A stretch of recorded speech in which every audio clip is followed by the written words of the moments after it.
हे भगवान, ये हमने क्या कर दिया। हिरोशिमा पर बम गिराने वाले पायलट को भी नहीं था। तबाही का अंदाजा, डिजास्टर इन हिरोशिमा। प्लेन के क्रू को पता था कि वे परमाणु बम गिराने जा रहे हैं, लेकिन किसी को भी इससे होने वाली तबाही का अंदाजा नहीं था।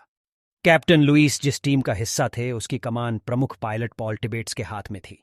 इतिहास के पन्नों में 6 अगस्त 1945 का दिन काली स्याही से दर्ज है। इसी दिन अमेरिका ने जापान के हिरोशिमा शहर पर परमाणु बम गिराया था, जिसमें लाखों लोगों की मौत हो गई थी। इस हमले में 130,000 जापानी पुरुषों, महिलाओं और बच्चों की दर्दनाक मौत हो गई थी।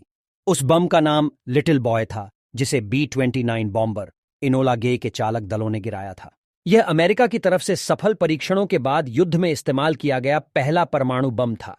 इसके 3 दिन बाद अमेरिका ने फैट मैन नाम का एक और बम जापान के दूसरे शहर नागासाकी पर गिरा दिया।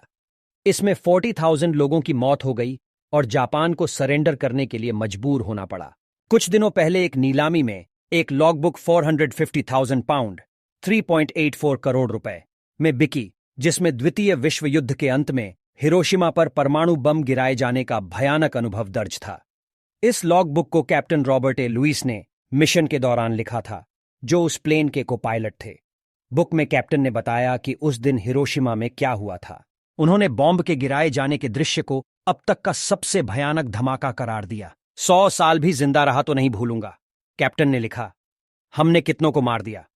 ईमानदारी से कहूं तो मेरे पास इसे बयां करने के लिए शब्द नहीं है। हे भगवान, ये हमने क्या कर दिया।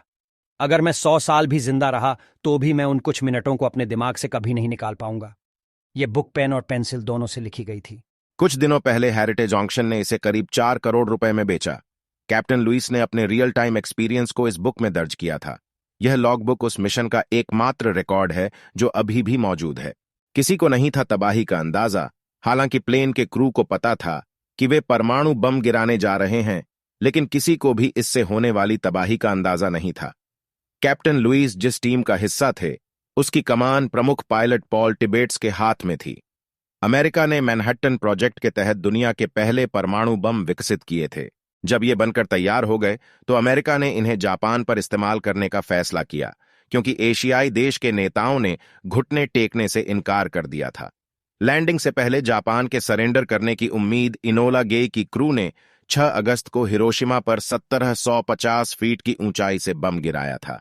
इससे शहर की 70% इमारतें नष्ट हो गई थीं और विस्फोट के बाद तत्काल 70,000 लोगों की मौत हो गई। इसके प्रभाव से आगे चलकर लाखों लोगों की मौत हुई। उन्होंने लिखा, मुझे विश्वास है कि जापानी हमारे लैंड करने से पहले ही सरेंडर कर देंगे, क्योंकि निश्चित तौर पर वे यह नहीं चाहेंगे कि हम इस तरह के परमाणु ऊर्जा वाले बम और गिराएं। 3 दिन बाद दूसरा परमाणु हमला। इसके बाद भी जापान के अधिकारियों ने सरेंडर नहीं किया, जिसके बाद अमेरिका ने 9 अगस्त को जापान के दूसरे शहर नागासाकी पर दूसरा परमाणु बम गिराया। इस बम को B-29 बॉम्बर बॉक्सकार से गिराया था, जो इतिहास में दूसरा और अब तक का आखिरी परमाणु हमला था। आखिरकार जापान ने 15 अगस्त को सरेंडर कर दिया।